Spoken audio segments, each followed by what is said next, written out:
I mean, I think sometimes we actually over-focus a bit on authoritarian regimes and don't worry about our own governments and how they operate.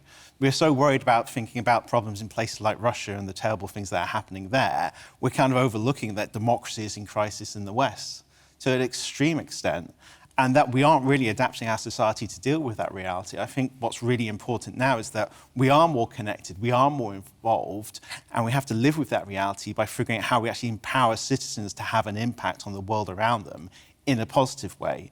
And I think we often overlook that in Western democracies because we kind of feel we've won the argument and that democracy is going to be okay. And that really, if we look over to the... No, but I think looking at the United States, that's what people say at this moment. That's where democracy is in danger at this moment. Yeah, absolutely. And it's frightening that that could easily happen in Europe. Yeah. And it just takes the right combination of politicians, the right political movement, and we could have our own Donald Trump in Europe. And then where are we going to be as a European Union? Yeah, and then what we do.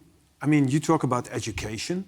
People should be able to use the internet in a way that helps them. But if you know the truth, if you found out the truth, and you don't dare to speak up to say the truth, then all hope is lost, I guess. Absolutely. You've got to stand up and you've got to be able to speak the truth. But you've also... The problem we have nowadays is everyone has their own version of the truth, and they will find communities online that will tell them that they're right and reinforce that. And the question is then, what does the truth matter if everyone has their own version of the truth? And that everyone's mad about everyone else on the internet not having the correct version of the truth. For me, it's actually about thinking, what institutions do we have, and how do we connect them to the people?